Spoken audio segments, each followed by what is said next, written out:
darlings! Happy New Year! Happy 2017! Welcome to a fresh start. A fresh start of the year and a fresh start of this podcast. Learn to Adult, the podcast helping you adult better. With your lovely host, that's me, Abby! Yay! And I'm the one helping you adult better. Yeah, I like that. Alright, cool. So yeah, let's just dive right in. Alright, so hey, cool. So for those of you living under a rock and don't know what a New Year's resolution is, a New Year's resolution is a goal that you set at the beginning of the new year, hoping that this year will be different. This year is going to be that change. So here we go. We're going to talk about how to get you through that New Year's resolution, because nothing's more adult than completing a goal. I'm going to start with some numbers here, guys, because I love data.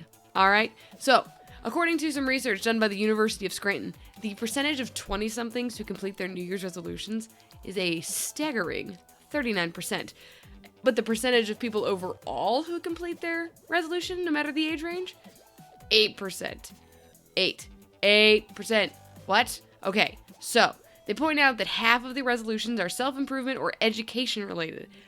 So bettering yourself is amazing, but it only works if you complete it. So that's what we're going to do here. We're going to get you over that hump. We are going to get you all the way to the finish line, all right? Now, I'm going to talk about these goals in the ideas of weight loss or exercising or like quitting smoking or drinking, whichever one fits you here. So even if you aren't using one of these three goals, you can use the backbone of any of them to fit whatever you need.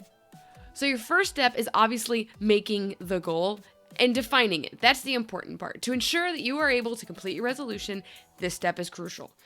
The resolution needs to be defined in a way that isn't vague or just never ending, all right? While it might seem smart to have an open-ended goal like saying, I want to eat better, it's easy to just be really lazy with those rules and fall back on old habits. In the study I mentioned a moment ago, one of the top 10 resolutions is to fall in love. Okay, guys, that's setting yourself up for failure. First of all, you can't plan for that, it just happens. But there's no real definition to this. Plus, falling in love is something that happens when you're doing other things. You're more likely to find someone who's aligned with your interest if you're doing something bigger that you enjoy. So example, if you say, I want to get involved in my local volleyball league, that's a clearer goal and it gets you into a new setting. Plus, you're meeting people that are involved in something that you enjoy. Make sure you don't get entirely too unrealistic about your goal either. This is especially true with weight loss. It's so easy to go overboard and probably hurt yourself. It's basically where eating disorders come from. So maybe lay out a small goal and then a larger goal. Example of that being that maybe you want to lose 5 pounds overall, but you also want to go down a pant size by the end of the year. Both of those have to do with weight loss, but neither one of those are wholly unrealistic. Okay, so the next step is making sure you're working on your resolution every single day, especially in the beginning. If your goal is to change your diet, this step is easy. Every goal is a test of your resolve. Will you eat seconds? How much food are you going to put on your plate? Is cake a part of your diet? What you want to do is be aware of all of your choices. Know that every single one of those choices will affect your goal later on. Once you spend a long enough time doing this, it just becomes second nature. You stop needing to think about changing because it just becomes part of your system. It's awesome. Now, if your goal is something like working out, where you're not actively immersed in your goal every moment of every day, this can be a little bit more challenging, okay?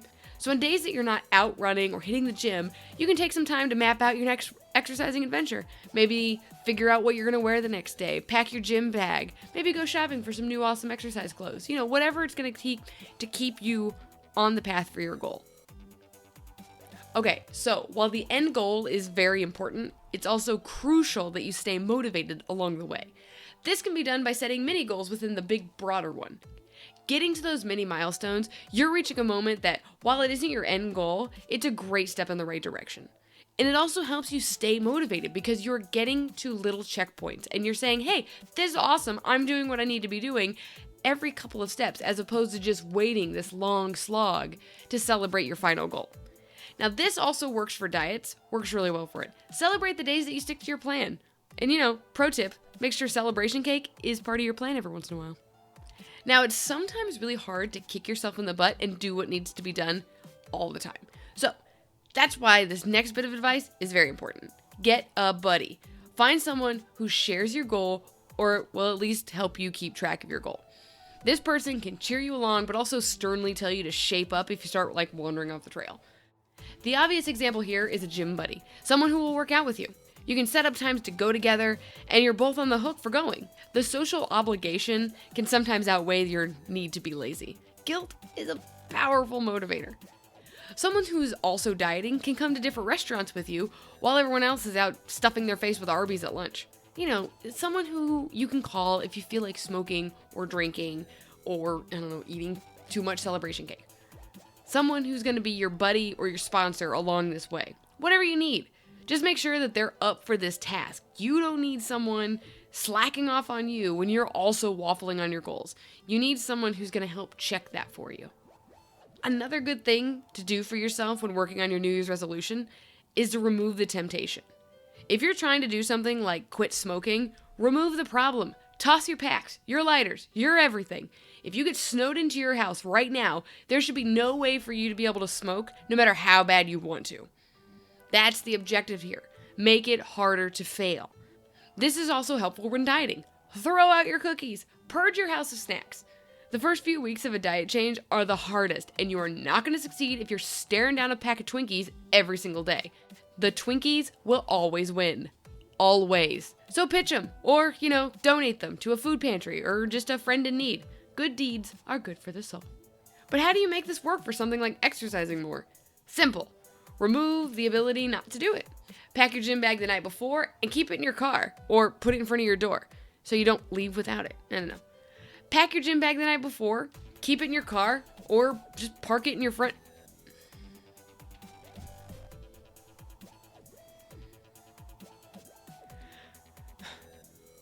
Okay, but how do you make this work for something like exercising more? Simple. Just remove the ability not to do it. Pack your gym bag the night before and keep it in your car or put it in front of your door so you can't leave without it. I've been desperate enough that I've slept in running clothes so that I make sure I go for that run in the morning. With goals like these, getting out the door is the toughest part. Get your shoes on and get yourself to the gym or on the road. Once you're there, it's silly to turn around. You'll follow through at that point. Now, my final tip for you is, to go easy on yourself. This one's a big one for me. So many people bail on their resolutions or goals or whatever because they fail once. It's understandable that in a moment of vulnerability, you're going to abandon your goal because you're down on yourself. But everyone is allowed to mess up. It's not an all or nothing plan. At least it doesn't have to be. Set it up so it isn't. Sometimes you eat a cupcake. Sometimes you miss a gym day. Sometimes you fail and smoke. This is called being human. It happens to everyone. The thing that separates you from everyone else? In those low moments, you have to muster up the gumption to pick yourself up and get back on your path. Start from square one if you need to, but keep after it. Don't let one roadblock or detour stop you on your journey. You owe it to yourself to go as far as you possibly can. All right, that's it. That's the first episode. We did it! Hooray! All right, cool. Thank you guys so much for hanging out with me. You guys are all awesome for being here, and I am so excited. I hope you all set up super awesome resolutions and you stick to them. And if you do, or if you have them, please, let me know. I would love to hear all about your awesome resolutions. So how, Abby, how can I get in touch with you? Well, listener, let me tell you about that. If you have some resolutions or just want to say hi, you can email me, learntoadult@gmail.com. You can follow me on Twitter, Instagram, @learntoadult. Or you can go to the website proper, learntoadult.com. Sometimes I put up blog posts. It's fun. If you loved this whole episode, or you love the series, or just want to see how this keeps going, please subscribe on iTunes. Just search for Learn to Adult. There you go, easy peasy. I will be posting some of these on YouTube, so you could also listen to me there. And you know what? If you're still in that giving spirit of the holiday season, feel free to leave me a review. The more reviews I get, the more people see, and the more people I can touch with my beautiful message. So that's it, guys. That's the first episode. My New Year's resolution for all you lovely listeners is to do this podcast weekly for a full year. All right. So every Monday, new episode posted here. It might be 2 minutes. It might be an hour and a half. Who knows? But I'll be here. And yeah, that's it. That's my episode. And because I'm feeling very sentimental at the moment, and you're going to be able to figure out when I recorded this based on what I'm about to do, I would like to close out with a quote from the late and great Carrie Fisher. Stay afraid, but do it anyway. What's important is the action. You don't have to wait to be confident. Just do it, and eventually the confidence will follow. Talk to you guys next week. See ya!